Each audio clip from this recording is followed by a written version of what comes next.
अवस्था में सब लय हो जाता है ना, फिर जाके वही आनंद आता है। ऐसे जब जागृत अवस्था में हमारी सारी वृत्तियां जब लय हो जाती हैं, तब उस परमात्मा का आनंद आता है। और वो परमात्मा बाहर नहीं है, वही हम परम आत्मा, वही है हम। अब उसका निचोड़ क्या था? अब वृत्तियां कैसे शांत होंगी अपनी, कि जब मन के अंदर कोई संकल्प विकल्प आए ना, और उसके लिए पहले हमने साधन किए हुए हों। जैसे हमारा बर्तन साफ होता है तो उसी साफ बर्तन के अंदर ही हम कुछ वस्तु रखते हैं ना। अब ऐसे ही जब वो साफ अंतःकरण रूपी बर्तन हमारा साफ होगा, तो गुरुदेव की वस्तु, अब गुरुदेव की वस्तु क्या है? महावाक्य। अब वो गुरुदेव की वस्तु, वो महावाक्य तब उस बर्तन के अंदर रुकेंगे। अब बर्तन के अंदर वस्तु होगी तभी काम बनेगा ना हमारा, नहीं तो हमारा बर्तन क्या है? कचरे से भरा पड़ा है।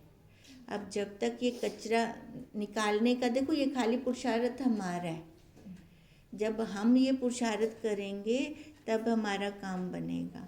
तब कहा कि ये वृत्तियां जब शांत हो जाती हैं, तब केवल मैं, वो मैं, बस मैं ही हूँ। फिर वो अपना मैं रह जाता है। जो वो मैं है उसमें कुछ नहीं है ना, बिल्कुल वो खाली है, कुछ भी नहीं है, बस है। अब आगे करते हैं। देह, इंद्रियां, प्राण, मन और अहंकार आदि सारे विकार, सुख दुख, संपूर्ण विषय, आकाश आदि भूत और अव्यक्त पर्यंत निखिल विश्व, ये सभी अनात्मा है। अब अनात्मा और आत्मा का निरूपण हो रहा है। अनात्मा हम किसको कहते हैं और आत्मा किसको कहते हैं, उसके बारे में बता रहे हैं। अब अनात्मा का बता रहे हैं कि ये देह, इंद्रियां, प्राण, मन, अहंकार है ना, सारे विकार जितने बाहर के विकार हैं, सुख है, दुख है, संपूर्ण विषय हो गए, ये आकाश आदि भूत, 5 महाभूत हो गए, अव्यक्त पर्यंत निखिल विश्व, ये सारा क्या है? अनात्मा है। अब जिसको हम समष्टि कह दें, इधर अकेली व्यष्टि, बाहर होगी समष्टि। अब ये सारी अनात्मा है। अब इस व्यष्टि का संबंध समष्टि के साथ है। अब जैसे समष्टि के अंदर अब ठंड आई है, जैसे फिर इस व्यष्टि में भी आ गई ना, बाहर समष्टि में गर्मी आती है तो इस व्यष्टि के अंदर भी गर्मी आ जाती है। इसका संबंध उसके साथ है। और इसके अंदर जो बैठा है आत्मा, उसका संबंध परमात्मा के साथ है। अब ये जितना ये दिख रहा है हमें, है ना, ये सारा अनात्मा है। इस संपूर्ण सृष्टि में केवल आत्मा ही चैतन्य है, अन्य सभी जड़ है। खाली एक चेतन है, वही है बस। अब वो बाहर हो गया सुप्रीम पावर, सुप्रीम पावर इधर होगी छोटी पावर, जिन्हें अनात्मा कहा जाता है। शरीर में यह देह, इंद्रियां, प्राण, मन और अहंकार भी जड़ हैं। अब देखने में तो लगेंगे काम हो रहा है, इंद्रियां काम कर रही हैं। अब इनको जड़ क्यों कहा? क्योंकि इनकी अपनी पावर नहीं है ना, पीछे से पावर देनी पड़ती है। अब जैसे ये पंखा, इसकी अपनी पावर नहीं है, पीछे से वो करंट देना पड़ेगा तब ये काम करेगा। पंखा, ट्यूब, माइक तब काम कर रहे हैं ना ये। अब वो करंट दिखता नहीं है ना, दिखने में तो स्थूल बाहर का आकार आ रहा है। अब ऐसी जो ये इंद्रियां हैं हमारी, कर्म इंद्रियां होगी, ज्ञान इंद्रियां हो गई, ये इनको पीछे से मिल रहा है करंट, पर वो करंट नहीं दिखा, दिखने में ये आकार दिखेगा। ये सारी क्या हैं? जड़ हैं, जो प्रकृति से निर्मित हैं।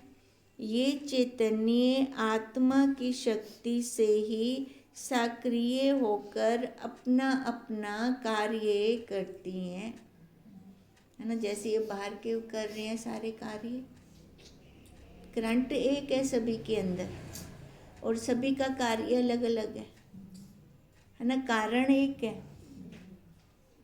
कार्य देखो तो कार्य अनेक है। अब ऐसे ही ये सारा वो एक परमात्मा के कारण ही ये सारे सबके कार्य हो रहे हैं। ये सभी चैतन्य के विकार हैं। इन अब क्या कहा, ये सभी चैतन्य के विकार हैं, है ना। सतरेंद्र पे न विकारं कुर्वियो। फिर हम जैसे गुरुदेव कहते हैं भी उसको दम मारो, अपनी सृष्टि तो निकालते दिखा, काटते दिखा, नहीं निकाल सकता, है ना। कहाँ निकाले और कहाँ बिठा दे हमें, हर जगह पर है ना वो। इसके अलावा इंद्रियों के सभी विषय तथा पृथ्वी, जल, अग्नि, वायु, आकाश तथा अव्यक्त से लेकर यह संपूर्ण विश्व प्रकृति निर्मित होने से जड़ है। कहती ये सारा ही जड़ है, क्योंकि उसके सब कार्य के पीछे एक कारण खड़ा है, इसलिए जड़ है। पर जो वो कारण है उसका कोई और कारण नहीं है, वो सब है। अब इसलिए वही चैतन्य है, बाकी आप सारे जड़ हैं, इनसे शरीर से जड़ है। ये सभी अनात्म तत्व है। माया और महत तत्व से लेकर देह पर्यंत माया के संपूर्ण कार्यों को तो मरुमरीचिका के समान असत्य और अनात्मक जान। देखो ये जितनी भी माया है ना, और माया का ही सारा कार्य, माया का पसारा है ये सारा। अब कहते हैं ये माया के जितने भी कार्य हैं, है ना, देह भी माया के अंदर आ गई ना, इन सब को कैसे जाने हम, मृग तृष्णा के जलवत। दिख तो रही हैं पर है नहीं, है ना। उसके पास जाते हैं तो कुछ मिलता है, उस जल से हम प्यास बुझा सकते हैं, नहीं। ऐसे ही माया के कार्यों से हम कोई वो आनंद, संतोष, तृप्ति नहीं ले सकते। उसके लिए हमें सच्चाई का पता हो, जैसे मृग तृष्णा की सच्चाई का पता है, वो खाली माया के कारण हमें दिख रही है पर है नहीं। अब ऐसे अगर उनका पता होगा हमें, है ना, ये दिख रहा है, ये संसार, ये शरीर दिख रहा है, घर परिवार दिख रहा है, पर ये मेरा नहीं है और ना वो मेरी है ना मैं उनकी हूँ, तो हम क्या कर रहे हैं, कर्म काट रहे हैं। अब कर्म काटने के लिए कोई मैदान चाहिए ना। अब गुरुदेव ने यही हमें दिया है, यहाँ पर हम अपने खेल खेल में कर्म काट दें।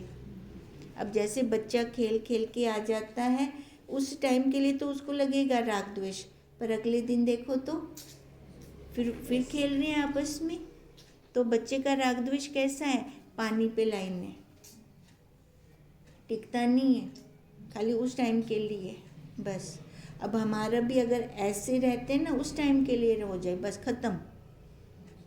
पहले तो आए ही ना भाव मन के अंदर, अगर आता है तो उसके जाने के बाद वो ख़त्म हो जाए, उसी टाइम ख़त्म हो जाए, फिर हमारा भी कोई कर्म नहीं बनेगा, वही निर्लेप उसमें रह जाएंगे फिर माया का कोई असर नहीं है। माया किसको दबोचती है, जो अनात्म शरीर के ऊपर रुके होते हैं, उनको माया दबोचती है, मेरा शिकार है। यह अव्यक्त प्रकृति ही माया है।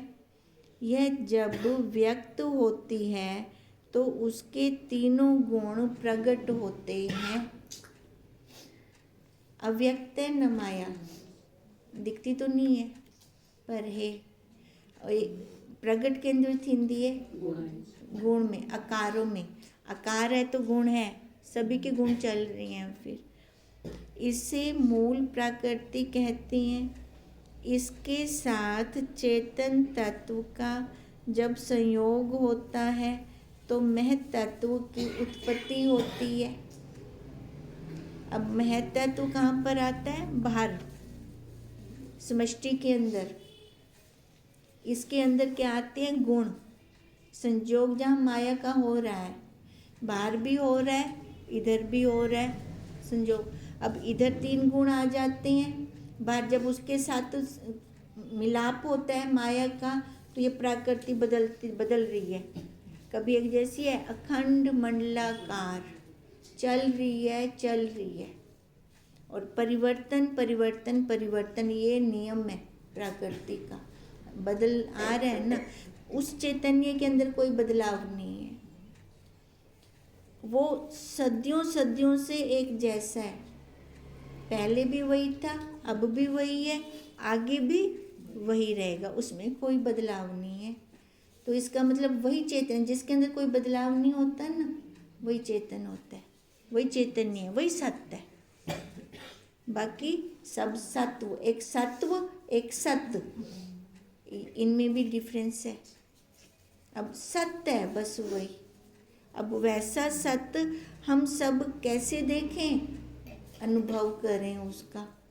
अनुभव कब करेंगे? जब सारी वृत्तियां लय होंगी हमारे, तब वो अनुभूति आप ही अनुभूति हो जाती है। वो हमसे दूर थोड़ी है जो हम उसका अनुभव नहीं कर सकते। अनुभव हम कर सकते हैं, पर वृत्तियां शांत हों हमारी।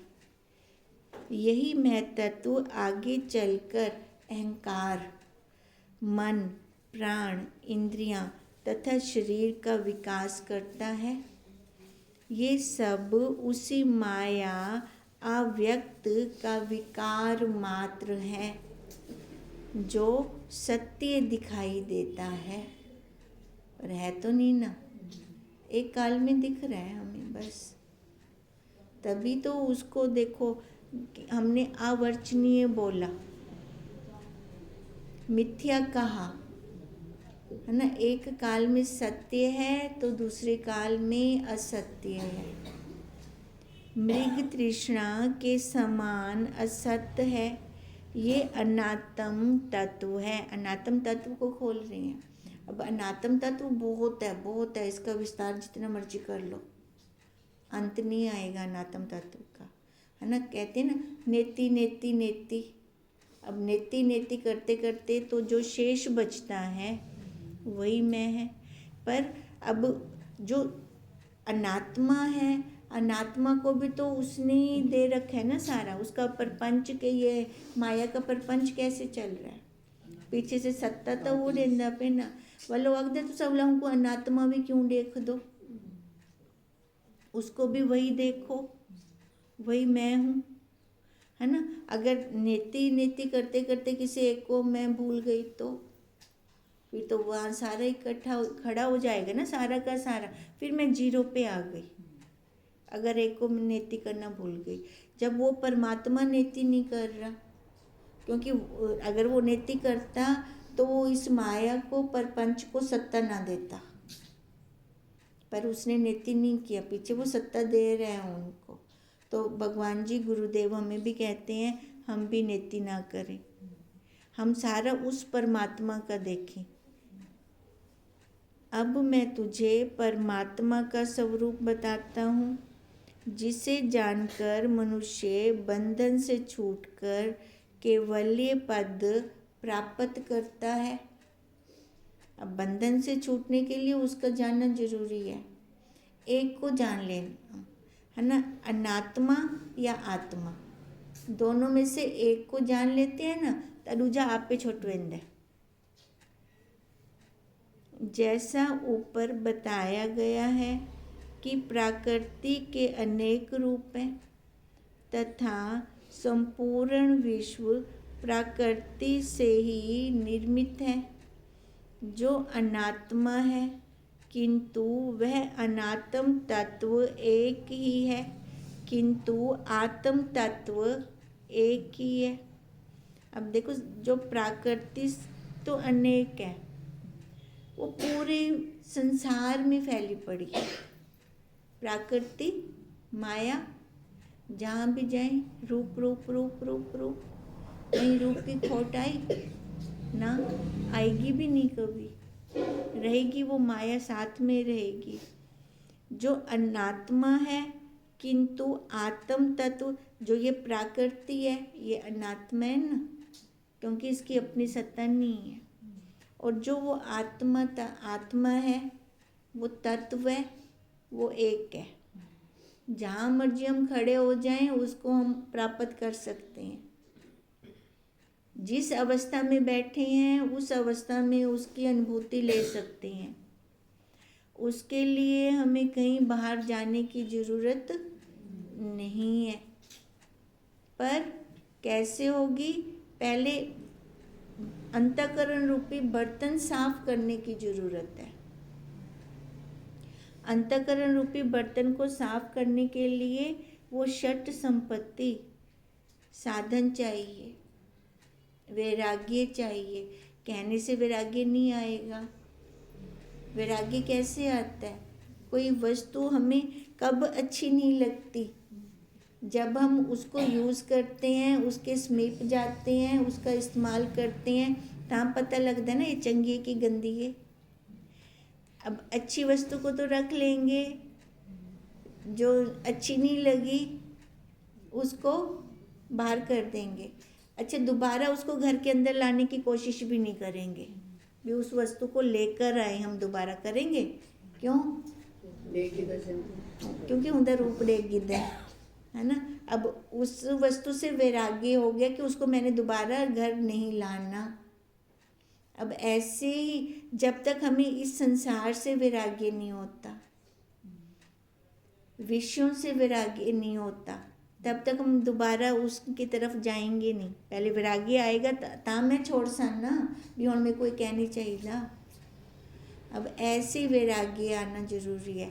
अच्छा, ये कहने से नहीं आएगा। उस वस्तु का इस्तेमाल किया था तब पता चला था मेरे को। अब ऐसे यहाँ अब तक तो हमने सभी का इस्तेमाल करके देख लिया, सारे उपभोग करके उपयोग करके देख लिए हैं, समझ आ गए। हुनर की था भी जापकू कोई सार नहीं मिला। कोई एक वस्तु तो ऐसी हो जहाँ सार मिला हो, है क्या? नहीं, कोई एक वस्तु भी नहीं है ऐसी जहाँ मैं कहूँ कि नहीं ये अच्छी है, ये होवे भी मेरे को। एक वस्तु भी नहीं है ऐसी। अब आनंद आता है तो कहाँ आता है? आधार में आएगा, आकार में नहीं आएगा। हाँ, अब आधार में आता है आनंद। हाँ ठीक है, जब तक उसने ये आकार की प्रारब्ध दी है तब तक उसने ये सारा झमेला भी है ना, आकार के साथ ये झमेला है सारा, ये व्यवहार का झमेला है सारा। करेंगे उसके नाते से व्यवहार करेंगे, अपना संबंध जोड़कर व्यवहार नहीं करना। अब देखो, अगर उसके नाते से व्यवहार करते हैं, व्यवहार में तो अनेकता आ जाएगी, पर पीछे हम देख किसको रही हैं?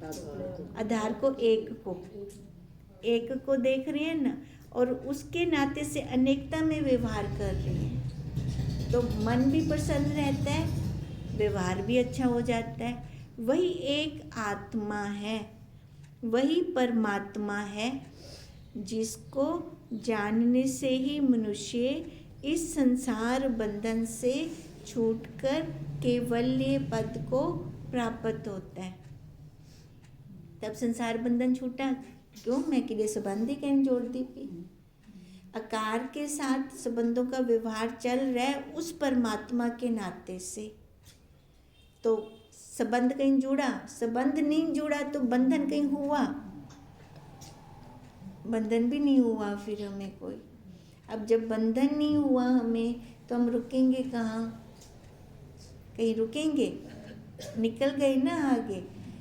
कहते हैं संचित कर्म ऊपर बहुत पड़े होते हैं, संचित कर्मों में से जितने हमारे कर्म पक जाते हैं तो वो फल, जो पक्का हुआ फल नीचे गिरा, उतने पक्के हुए कर्मों का एक शरीर मिल गया।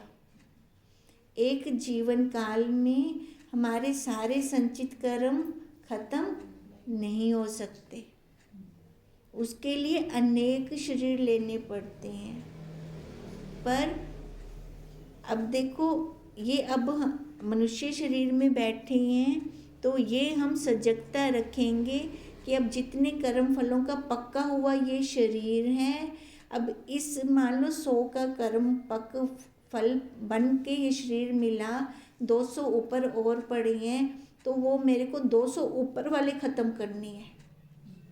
ये ना हो कि 100 का जो ये शरीर मिला, बैलेंस में 200 थे, तो वहाँ मैं और 200 बढ़ा दूँ, फिर तो कभी ख़त्म नहीं होगा, कभी नहीं ख़त्म होगा, तभी ये सृष्टि नहीं ख़त्म हो रही। क्यों? क्योंकि एक तो तत्वज्ञ गुरुदेव नहीं मिलते जो हमें ये सारा कुछ बताएं। अब ये हमारे गुरुदेव ने हमारी बुद्धि के अंदर बिठाया है, अब यही बिठाया है कि तूने अपने कर्म ख़त्म करने हैं और नहीं बनाने। अब तू ख़त्म करेगी तो तेरे जो बैलेंस है ना, वो भी ख़त्म थी वैसी। अब देखो कितनी अच्छी बात है कि जो हमारा बैलेंस था, पर दृढ़ता इस आकार में करनी पड़ेगी तेरे को, इस आकार में दृढ़ता कर, अपना बैलेंस भी साफ कर। हिंकू तो करसी ही करसी, जो आकार लेकर बैठी है इसको तो करेगी ही करेगी, इसके साथ साथ तेरा बैलेंस भी क्लियर हो जाएगा।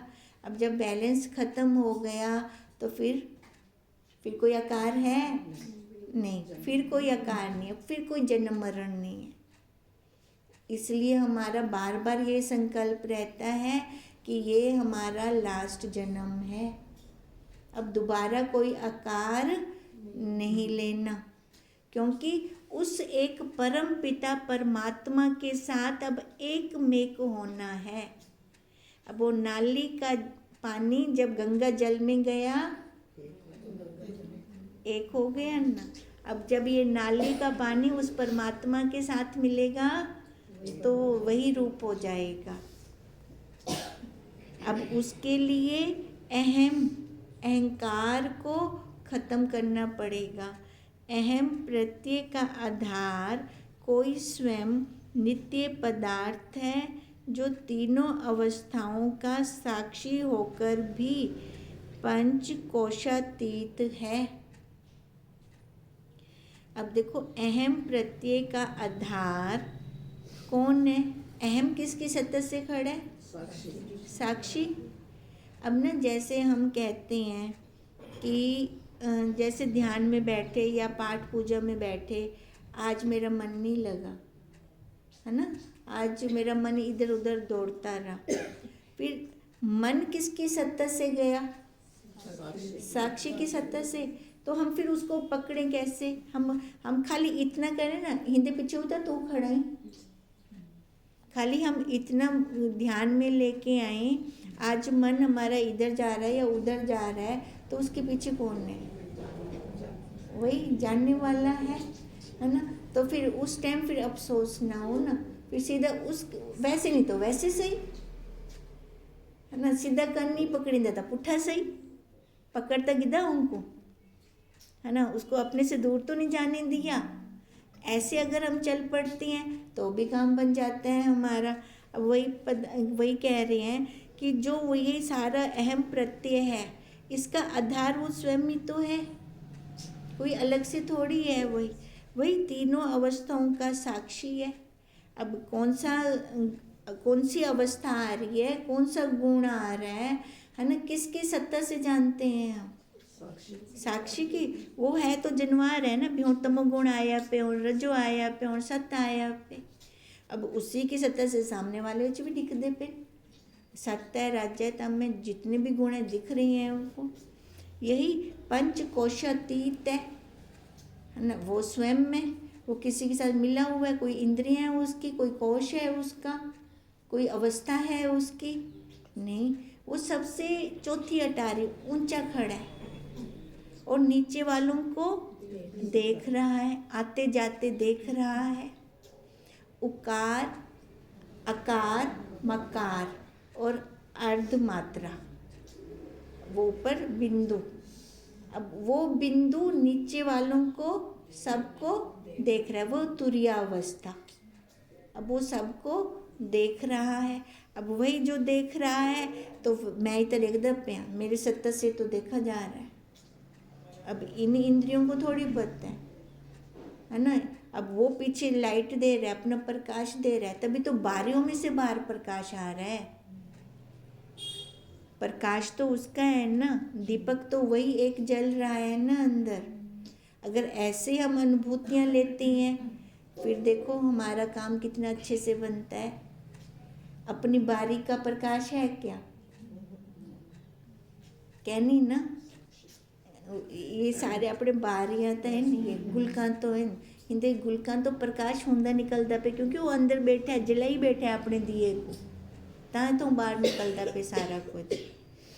मनुष्य जिसे मैं कहता है वह शरीर, मन, बुद्धि, 5 कोश तथा जागृत, स्वप्न, सुषुप्ति आदि अवस्थाओं का साक्षी है। अब मनुष्य किसको मैं बोल रहा है? बाहर वाले ढांचे को मैं आखदा बैठा है। ਇਹ ਕਹਿ ਕੰਮ ਦੇ ਤਾਂ ਕਹਿਣੀ ਇਹਨਾਂ ਦੇ ਦੁਆਰਾ ਕੰਮ ਉਹ ਸੱਤਾ ਉਹਦੇ ਤੇ ਕਰਵਿੰਦਾ ਪਏ, पर आपा क्या आख दूँ, मैं करदी पई हाँ। अब यही तो हमारी बहुत बड़ी गलती है। अगर एक हम छोटे से बच्चे के अंदर ये संस्कार डालना शुरू कर दें ना, ये खा रहा है तू नहीं खा रहा, है ना, ये सो रहा है तू नहीं सो रहा, अगर ऐसे संस्कार डालना शुरू कर देते हैं बचपन से, एटलीस्ट उसको इतना तो अपने से अलग ये लगना शुरू हो जाएगा। इसको खिला रहा हूँ, ये सो रहा है, इसकी कंघी कर रहा हूँ, इसको तैयार कर रहा हूँ। पहले तो उसका वाणी मात्र होगा, उसको समझ नहीं आएगा, पर ये बीज तो डालना जरूरी है ना।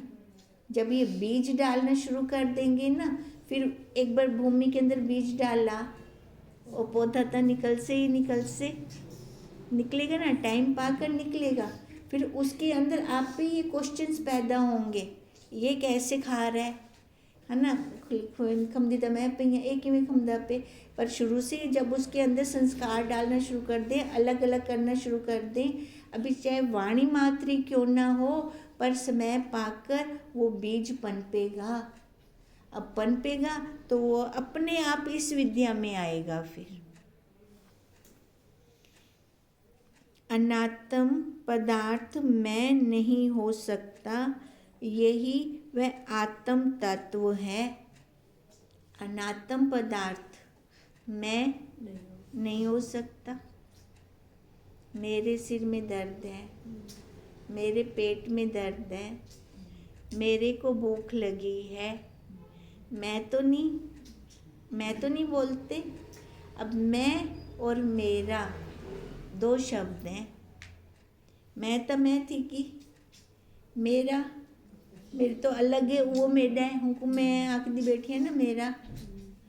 अब जितना भी हम कर बोलते हैं, वाणी से तो सही बोल रही हैं, पर दृष्टि में सही नहीं देखते हम, बुद्धि के अंदर निश्चय सही नहीं करते।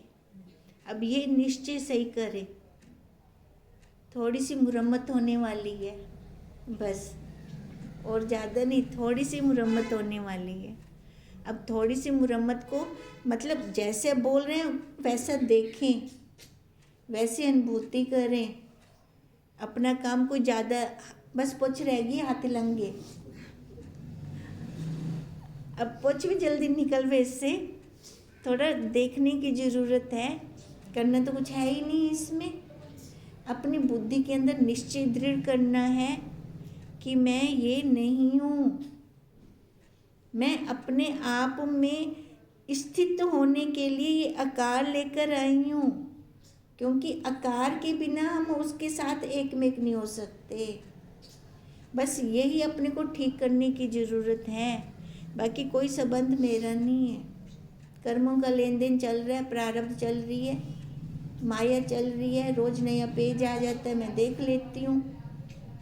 जब तक शरीर की प्रारब्ध है, रोज़ पेजता उससे आएगा ना रोज़, है ना, वो मैं देख रही हूँ, वो निकल रहा है, और मैं भी निकलने दूँ उसको, मैं उनको रोका ना। हम गलती क्या करते हैं,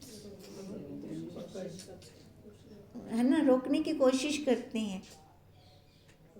जब रोकने की कोशिश करते हैं उसने रुकना नहीं है, फिर दुख होता है ना, दुख होता है ना। फिर वही वही दुख होता है, उसी कारण से हमारा काम वो हो जाता है, गड़बड़ हो जाता है, झमेला मच जाता है। जाने दो, परवाह होने दे। रुका हुआ पानी स्मेल मारता है, वो दुख मारता है फिर हमें। फिर क्या ज़रूरत है अपने आप को खुद दुखी करने की? हम खुद अपने आप को दुखी करते हैं, हमें कोई और दुखी नहीं करता। कैसे करते हैं?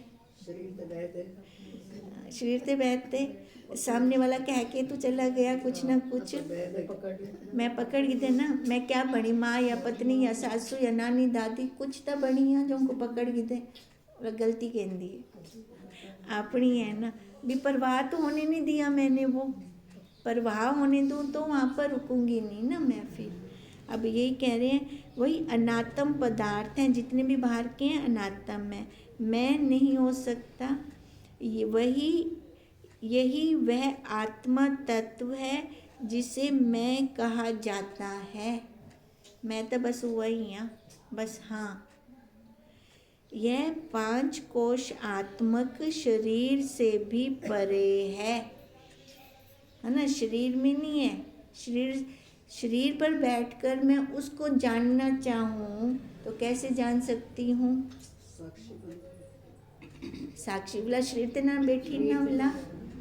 शरीर पर बैठकर मैं उसको जानना चाहूँ तो कैसे जान सकती हूँ? नहीं जान सकती, नहीं जान सकती ना। शरीर से उठना पड़ेगा उसको जानने के लिए। शरीर से उठकर फिर मैं जानूंगी उसको, क्योंकि सूक्ष्म ही तो सूक्ष्म को जान सकेगा ना। स्थूल सूक्ष्म को कैसे जाने? अगर स्थूल पे बैठी हूँ तो वो सूक्ष्म आना पड़ेगा मेरे को, वो जरूरी है हम सब के लिए। ओम तम नमामि